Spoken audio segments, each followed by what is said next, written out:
तो hello friends, कैसे हो आप सभी लोग। आपका स्वागत है मैथ्स एक्सप्रेस चैनल में। तो आज हम बात करने वाले हैं अलग अलग शेप्स और उनके पेरीमीटर के बारे में। Shapes and perimeter. भैया भैया आपका लिखने वाले हो और हम पेरीमीटर के साथ साथ उनके एरिया के बारे में ही बात करने वाले हैं।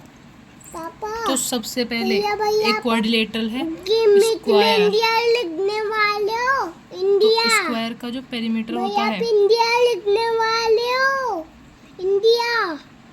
स्क्वायर का जो पेरीमीटर होता है वो होता है 4 इंटू साइड। तो पेरीमीटर होता है वो सारी साइडों का सम होता है।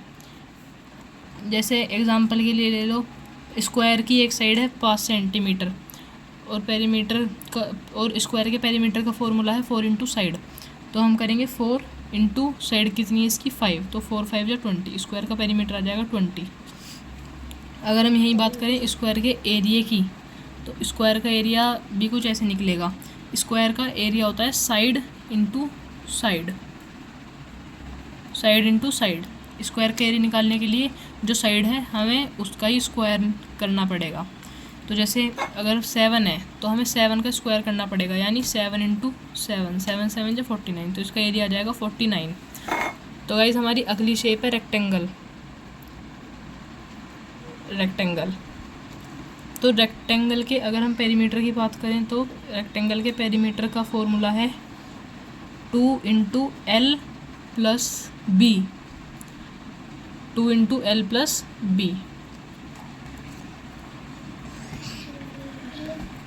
तो गाइज जैसे हम मान लेंगे रेक्टेंगल की लेंथ, तो लेंथ समझ लो गाइज 14 और ब्रेथ 5 और ब्रेथ मान लो इसकी 6। तो अगर हमें इसका पेरीमीटर निकालना है तो हम इन दोनों को ऐड करके 2 से मल्टीप्लाई करना पड़ेगा। तो 2 इंटू 4 प्लस 6, तो 2 इंटू 20, क्योंकि ये 4 प्लस 6 14 प्लस 6 20 होता है। ये 14 प्लस 6 20 होता है। तो 20 इंटू 2 40, इसका पेरीमीटर आ जाएगा 40। और अगर हम इसके एरिया की बात करें तो इसका एरिया होता है length into breadth, length into breadth. अगर इसकी लेंथ 5 है और ब्रेथ 4 है तो हम इन दोनों की मल्टीप्लाई कर देंगे, लेंथ इंटू ब्रेथ 4, तो 5 4 जाता है 20। तो स्क्वायर के एरिया का फॉर्मूला है लेंथ इंटू ब्रेथ, 4 5 या 20। और गाइस अब आता है सर्कल। इस सर्कल में पाई का यूज़ होता है, पाई सर्कल। तो गाइस सर्कल में पाई का यूज़ होता है। अगर हम सर्कल के पेरीमीटर की बात करें, सर्कल के पेरीमीटर नहीं होता, सर्कल का सरकमफ्रेंस होता है जिसको पेरीमीटर बोलते हैं। सर्कल की सरकमफ्रेंस होती है, तो पेरीमीटर नहीं बोलते, इसको बोलते हैं सरकमफ्रेंस। सरकमफ्रेंस। तो सर्कल की सरकमफ्रेंस का फॉर्मूला होता है 2 पाई आर। आर क्या होता है? आर होता है रेडियस, आर होती है रेडियस। तो अगर हम मान लें इसकी रेडियस है 14, सर्कल की रेडियस है 14। सर्कल की रेडियस हमेशा गिवन होती है अगर सरकमफ्रेंस या एरिया निकालना है तो।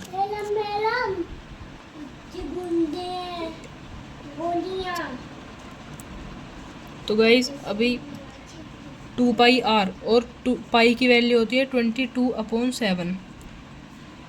22/7 होती है पाई की वैल्यू इंटू 14। जैसे यहाँ पे लिखा है 2 पाई आर, इसका 2 इंटू पाई की वैल्यू 22/7। भाई जो पाई की वैल्यू होती है वो फिक्स होती है 22/7 या 3.14। इन दोनों में से हमेशा इन दोनों में से कोई एक वैल्यू रखी जाती है, वो आपको क्वेश्चन के अकॉर्डिंगली पता चलेगा। लेकिन अगर ऐसे क्वेश्चन होते हैं जिनमें सरकमफ्रेंस निकालनी हो तो उसमें 22/7 रखनी होती है। और इस 7 से ये कट जाएगा, 7 2 14 और 2 इंटू 22 इंटू 2। अब ये बचा गाइस, तो आएगा इसमें 44 इंटू 2, इसका सरकमफ्रेंस आ जाएगा इस 88। क्योंकि 22 इंटू 22 44, 44 इंटू 2 88। अगर हम यही बात करें सर्कल के एरिया की, तो सर्कल के एरिया में कोई चेंज नहीं है, सर्कल के एरिया को एरिया ही बोलते हैं। इसका फॉर्मूला होता है पाई आर स्क्वायर।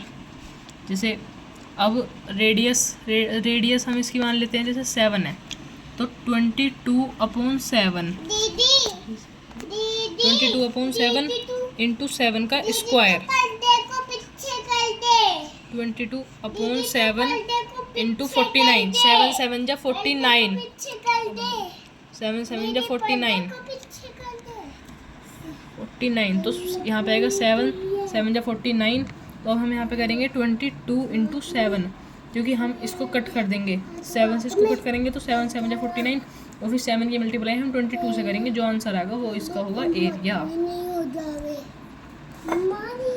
तो गाइस आज की वीडियो में हम 3 ही शेप्स की बात करने वाले थे।